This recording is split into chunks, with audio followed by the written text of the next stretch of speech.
سلام عنا هبلنا تختاتلتي قداموت ميديا زيناتات قداموت ميديا بقطعنا بإيدكم كبتصحكم channelنا سبسكرايب كبرو حقنيان تأماني واناو زينان حبريتاتاتن انقربلو قداموت ميديا سبسكرايب لايك شير كومنتن بمقبار مسانا قتكونو بمعدام نلومي نابزحزنايوم حبريتاتات جنبارن تقوسات علتاو زيناتاتن كنسجر أقدمنا جن أرست زيناتات كنسمعكم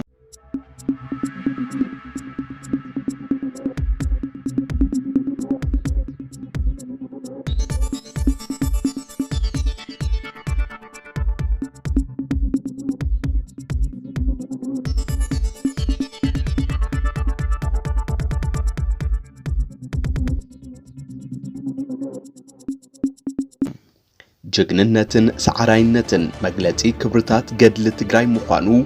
آب گنبار دوبوب تگرای مثل علایز قاشو حزلو جگانو سراوی تگرای گلیتام آب دوبوب آفریقا زکای زلو زت سلام کلای معل تحیزو کم زلو زفلت قوینو زت فلالیا معخنات حبریت علمنا نزی زت سلام عمل کیتن ننایب علن رئیتو نقمت عین تباهیلو تاريخاوي طلعتنا نعنا نخطفو نامطو نحنا دما نموحاس هلاونا بكل عقمنا كنوفر يكبا كبلو محبر مناسي تግራይ ገሊጾም زبلون كالوتنا اللونا نختكتاتولنا بخبر نعدم جግንነትን سعراينتن مغلطي كبرتات ገድል تግራይ مخانو አበ ግንባር ደቡብ ትግራይ ምጽላኢ ዝኳሽሑ ዘለው ጀጋኑ ሰራዊት ትግራይ ገሊጾም እቶም ተጋደልትን እዞም ክብርታት ገድል ትግራይ ዓቂቦም ብምቅላስ ድማ ዓወት ህዝብ ትግራይ ኣብ ዝሓፀረ እዋን ከም ዝኽንበት ገሊጾም በተወሳኺ ህዝብ ትግራይ ኣብ ታሪኹ ከም በዓል ሃፀይ ዮሐንስ ጀነራል አሉላ አባነጋን ካልኦት ጀጋኑን ዘፍረየ ህዝብ ኮይኑ ካብዞም ወለድና ድማ ጠላእትና ናብ መሬትና ኣትዮም ክወፁ ከም ዘይኽእሉን ኣብኡ ከም ዝድምሰሱን ዘሕለፉልና ተመክሮ ሕዝውን ተግባራዊ ክንገብሮ ኢና ኢሎም ስለዝኾነ ድማ ሰራዊት ትግራይ ምስ ፀሓይ ቁሪ ጠሜቱውን በመቅላስዩ ጸላእቱ እና ደምሰሰ ክቡር ዝኾነ መስዋዕቲ እናኸፈለ ዝርከብ ህዝብ ትግራይ ይብሉ እቶም ሰራዊት ኣብ ኩለን እናኣትወን ግንባራት እንጀራ ቆሎ ኮታስ ዓቕሙ ዘበለ ኩሉ ክሳብ መስዋዕቲ ዝበጽሕ ታሪኽዩ ዝፍጽም ዘሎ ህዝብና ይብሉ ስለዚ ነዚ ህዝብ እዚ ሓደ ሽሕ ግዜ እንተሞት ካሉውን ክብሪ እዩ ዝስምዓካ በመባል ህዝብና ዝገብሮ ዘሎ ቃልሲ ኣብ ቀረባ እዋን ብናይ ደቁ ቃልሲ ከም ዝኽንበት ምንም ጥርጥር የብልናን ኢሎም ጸላእቲ ናይ ሓሶት ፕሮፓጋንዳ ቀንዲ ስልት ገይሮም ይኽተሉ ከም ዘለው ምክትል ሓላፊ ቢሮ ርክብ ህዝብን መንግስትን ትግራይ ኣይተሓድሽ ካሕሱ ገሊጾም ጸላእቲ ኣብ መንጎ ደጀንን ግንባርን ዘሎ ስጦም ርክብ ንምብታኽ ናይ ሓሶት ፕሮፓጋንዳ ቀንዲ ስልት ገይሮም ይኽተሉ ከም ዘለው ምክትል ሓላፊ ቢሮ ርክብ ህዝብን መንግስት ትግራይ ኣይተ ሓድሽ ካሕሱ ገሊጾም ጸላእቲ ህዝብ ትግራይ ብናይ ሓሶት ሓበሬታታት ክደናገር ይሰርሑለው ዝበሉ ኣይተ ሓድሽ ካሕሱ ባንዳታት ነዚ የጋውሑ ኣለው ብምባል ህዝባዊ ኩናትና በዚ መንገዲ ንድሕሪት ኣይክምለስን ኢሎም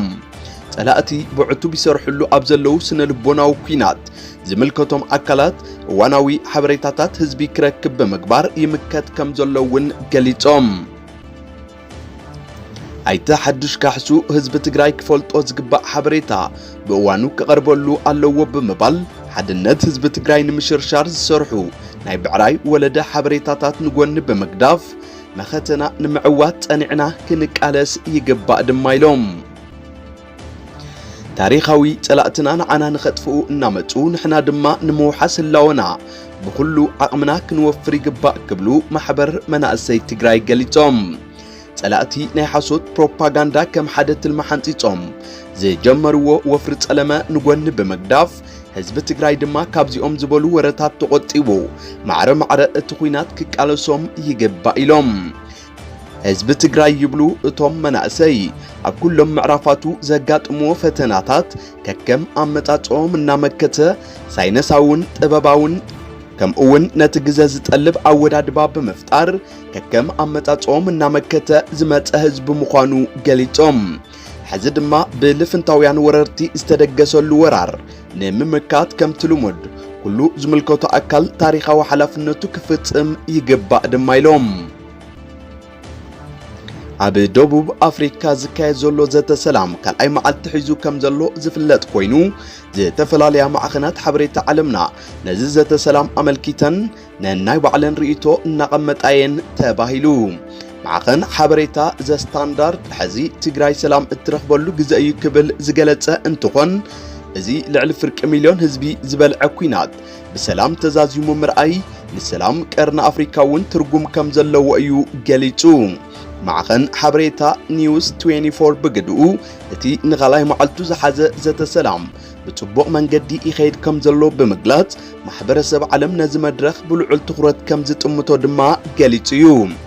እቲ ዘተ ሰላም ንሓደ ሰሙን ዝኣክል ከም ዝጸንሕ ዝገለጸ መንግስቲ ደቡብ ኣፍሪካ ክልቲኦም ተዛተይቲ ኣካላት ዝጠልብዎም ኣጀንዳታት መሰረት ብምግባር ይካየድ ከም ዘሎ እዩ ኣፍሊጡ እቲ ዝካየድ ዘሎ ዘተ ብቐደም ሰዓብ ኣብ ጉዳይ ተኽሲ ደው ምባል ጉዳያት ድሕንነትን ፖለቲካን ሰብኣዊ ጉዳያት ዲፕሎማሲ ቁጠባን ከምኡውን ዞባዊ ኣጀንዳ መሰረት ገይሩ ከም ዝካየድ ዝገለጸ ድማ ኢትዮጵያ ኬብል ዝተባሃለ ማዕኸን ሓበሬታ እዩ ፋሽስት ጉጅለ ብልጽግና ጎናጎኒ እቲ ኣብ ደቡብ ኣፍሪካ ዝካየድ ዘሎ ዘተ ሰላም ኣብ ዓውደ ውግኣት ትጽቢት ዘይተገበረሎም ዓወታት ክረክብ እሞ ምስቲ ኣሸባሪ ዝበሎ ጉጅለ ካብ ምዝታይ ብኣቋራጺ መቐለ ከኣትኡ ወጢኑ ነይሩ ይኹን እምበር ሙሉእ ሰራዊቱ ኣብ ትሕቲ እዚ ሰራዊት ኤርትራ ኣረኪቡ ንመገዛእ የመሓድረከ እየ ዝብሎ ህዝቢ ዝጭፍጭፍ ዘሎ ፋሽስት መንግስቲ ጉጅለ ብልጽግና አብይ ኣሕመድ ብሽም ዘተ ሰላም ድርድር የካይድ ኣለኹ እናበለውን ኣባይተ ኣብ ልዕሊ ህዝቢ ትግራይ ማዕለያ ዘይብሉ ግፍዕታት እናፈጸመ እዩ ውድብ ሕቡራት ሃገራት መንግስታት ኣሜሪካን እንግሊዝን ሓዊሱ ነቲ ኣብ ደቡብ ኣፍሪካ ዝካየድ ዘሎ ዘተ ሰላም ብእወንታ ብምቕባል ተጠናኺሩ ክቕጽልየን ጸዊዐን ዘለዋ ብፍላይ ሚኒስትር ጉዳያት ወጻኢ ኣሜሪካ ብስቴት ዲፓርትመንት ኣቢሉ ኣብ ዘውፅኦ ሓበሬታ መንግስቲ ኣሜሪካ ዘተ ሰላም ብሰላማዊ መንገዲ ክዛዘም ድሌት ከም ዘለዎን ክልቲኦም ኣካላት ኣድላይ ጻዕሪ ክገብሩን ጸዊዕሎ ካብዚ ብተወሳኺ አንቶኒዮ ብሊንከን ምስ ፕሬዚደንት ሕቡራት ዓረብ ኤሚሬት ሼክ መሐመድ ቢን ዛይድ ኣብ ዝገበርዎ ወግዒ ድማ ኣብ ጉዳይ ተኽሲ ደው ምባል ኩናት ትግራይ ከም ዘውግዑውን ወሲኾም ገሊጾም እዮም መንግስቲ ኢትዮጵያ ንሰላም ዘለዎ ቁርብነት ኣብ አዲስ አበባ ኣብ ትግራይን በበይኑ እናተባሃለ ኣብ ዝንቀፈሉ እዋን እውን በሚዲያታቱን ደገፍቱን መቐለ ተቆጻጽርናያ ብዝብል ናይ ሓሶት ወረ ነቲ ዝካየድ ዘሎ ዘተ ሰላም ጽዑንተ ክሕድር ሕርጊድ ይብል ከም ዘሎ ዝፍለጥ እዩ ህዝቢ ሰራዊትን መንግስትን ትግራይ እዚ ኩናት ካብ ዝጅመር ናብዚ ኣፈላላያት ኣብ ዙርያ ጠረጴዛ ክፍትሑ በተደጋጋሚ ጻውዒት ሰላም እናቀረበ ከም ዝመጸን ነዚ ተገበሩ ጻውዒታት እወንታው ምላሽ እናሃበ ከም ዝመጸን ድማ ኩሉ ዝፈልጦ ሓቂ እዩ ዝብሉን ካልኦትን ነይሮም ንምክታልኩም ኣዚና ነመስግን ሰሰናዩ